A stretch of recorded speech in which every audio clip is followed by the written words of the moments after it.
Hello, Big Tube. Hello, friends. Welcome to Lizziefaye Loves Books. I'm Elizabeth, and I would like to update my TBR jar or jars going forward into 2023. And before I do that, I want to wrap up the TBR jar project that I've been doing for the last several years. I have been drawing from a jar of nonfiction books, a lot of just randomness, books that I picked up at various library sales that I thought looked interesting, worth a second look. And several years ago, I went through and I just pulled a bunch of books off my shelf and put them in a bin because I thought that they were books that I still wanted to take another look at, but that I thought I could probably pass on or get rid of after I read them or decided if for sure I wanted to read them or not. And what I had been doing is every time I did a draw, I did a video, and I drew out anywhere from 6 to 8 books from the nonfiction jar. And then I made another jar of fiction books, mostly cozy mystery series, but a few other random things. And that was a separate jar, and I would only draw 1 or 2 from that jar. So I want to wrap up and just tell you about the books that I read from the last draw, which was August of 2021. It's been a while. And I tell you, I think the reason it took me so long to get through these is because none of them really blew me away. I rated every single one of the nonfiction books 3 stars, except for one I rated 4 stars. And the fiction series that I drew out, I did rate all of those 4 stars. So I'm going to start with those because those were really the most enjoyable, and I do want to finish this series. So on my shelf, I had 3 books by Jennifer Stanley, which we know now is Ellery Adams. This is the first 3 books in the Hope Street Church series, which is a cozy mystery series.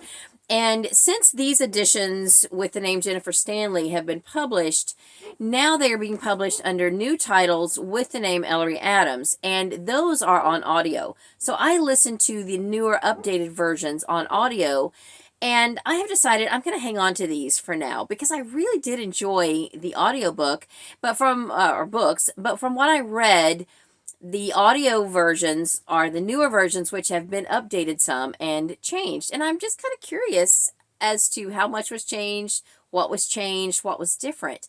So I'm going to hang on to these older versions, and I did not read them yet. So I'm going to put these back on my shelf because I have proclaimed this year for me, 2023, as the year of the audiobook. So I will go ahead and finish now that these have been published under Ellery Adams' name. There are 3 more. And so I will go ahead and finish all the series on audio. And at some point in my life, maybe I'll go back and read these in print. So no rush. They can sit on my shelves, and that's what I'll do. So I don't even remember the order of these. I think Path of the Wicked. No, it's number 2. Let's see. Hit them all backwards. All right, Stirring Up Strife is number 1. If I have a chance, I'll put up a picture of the what I'm saying, the counterpart, or the new updated version, different title and everything, and that's actually what I listened to. So Stirring Up Strife is the first one. Path of the Wicked is book 2, so I'll put up a picture of the new title for that one. And then The Way of the Guilty is book 3, and I will put up a picture of the newer version, book 3.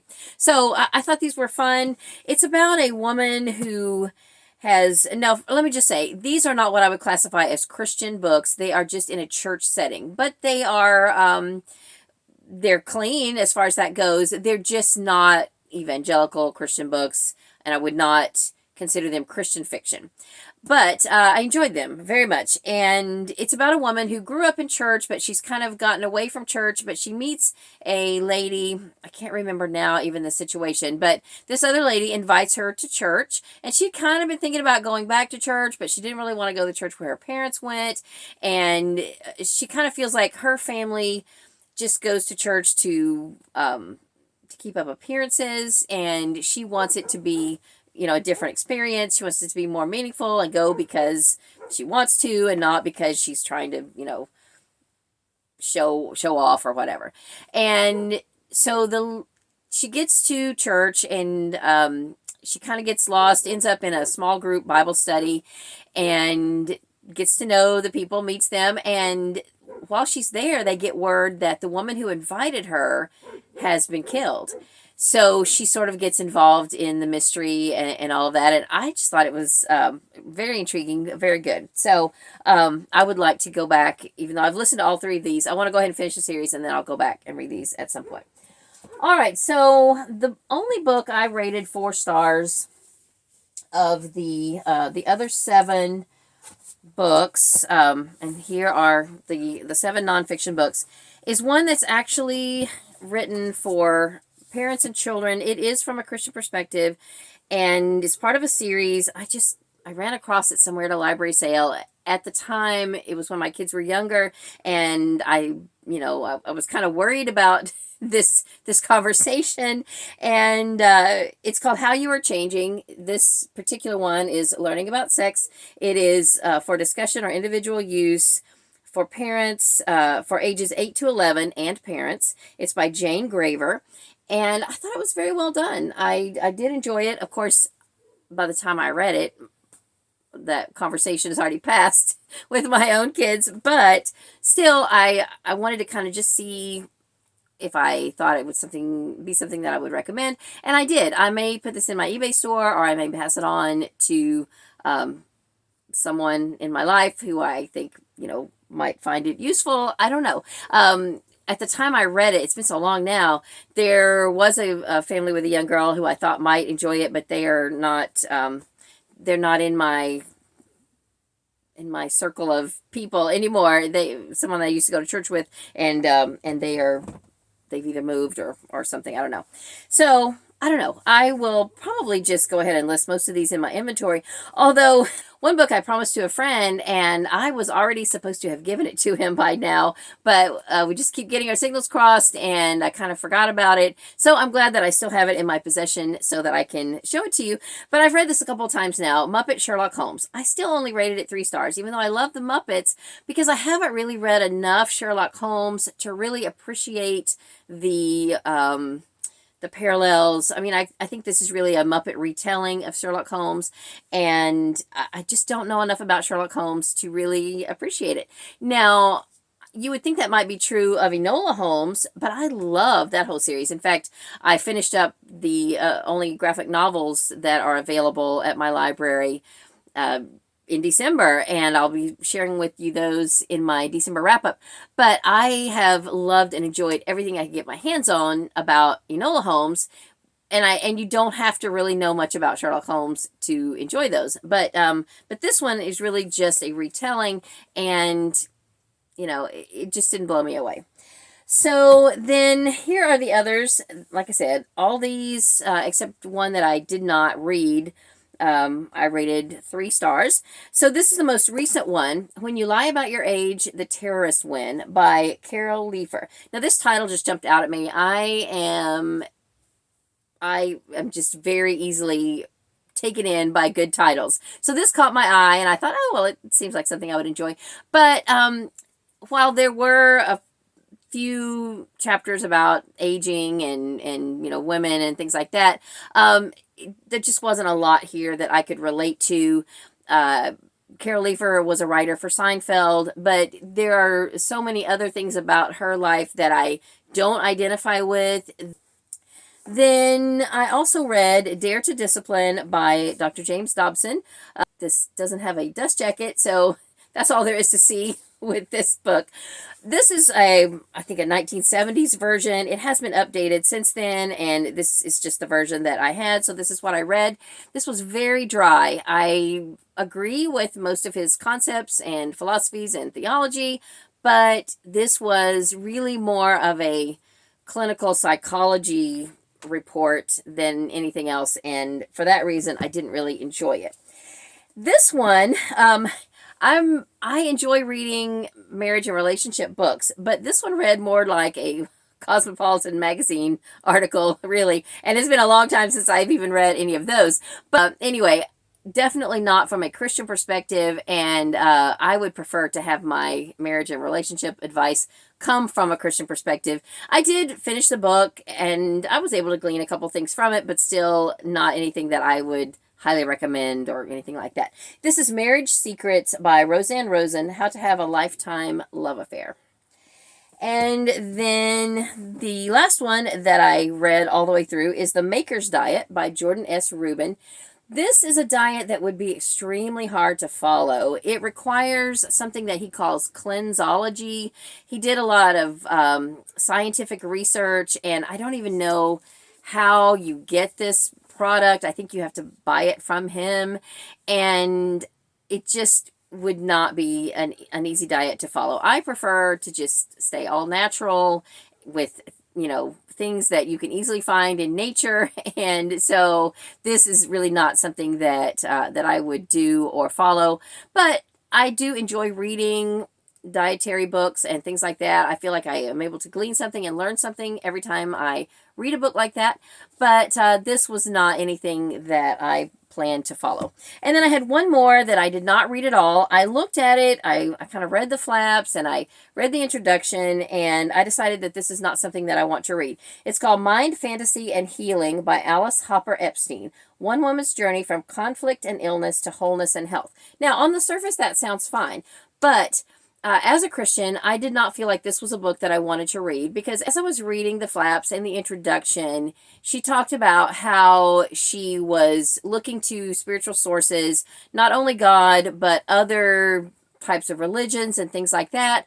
And I just didn't feel like it was something that as a Christian I wanted to read, because as a Christian, I am relying solely and completely on God. If you are a Christian, you know God is a jealous God, and He does not want us to look to other sources for our inspiration and our faith. He wants us to rely completely on Him, and I wholeheartedly embrace that. So while it would have been interesting to see exactly what she did to maintain and get back into better health, I personally, as my own faith would dictate, will simply rely on God and His sources for my health and inspiration.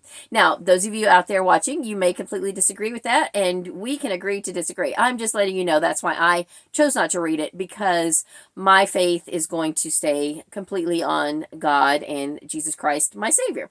So there you have it. Now, that is everything that I read or didn't read from my last TBR jar draw. So that being said, this will be the last episode in my TBR jar project that I've been doing. I have a playlist. I will put it on the end screen. But I thought that since I do still have just under 30 books in my TBR jar, I will go ahead and continue to draw out one a month. And going forward after this video, I will draw out one per TBR, like one per month. And then I also have started 2 other TBR jars. Instead of the nonfiction that was a mix of audio and physical books, I have put all of my audio books into jars. I have a jar for series books and then a jar for standalones, and I will be drawing from those each month as part of my TBR as well, because if you saw my goals for 2023, I have decided that I am going to very much limit my books that I read in print or attempt to read in print for the coming year. I plan to only read a total of 3 books at a time in physical form. At any given time, I will only have 3 books going, not including my devotional book and the Bible. I'll have 3 other books, and I won't start a 4th book until I have the 3 read that I'm reading.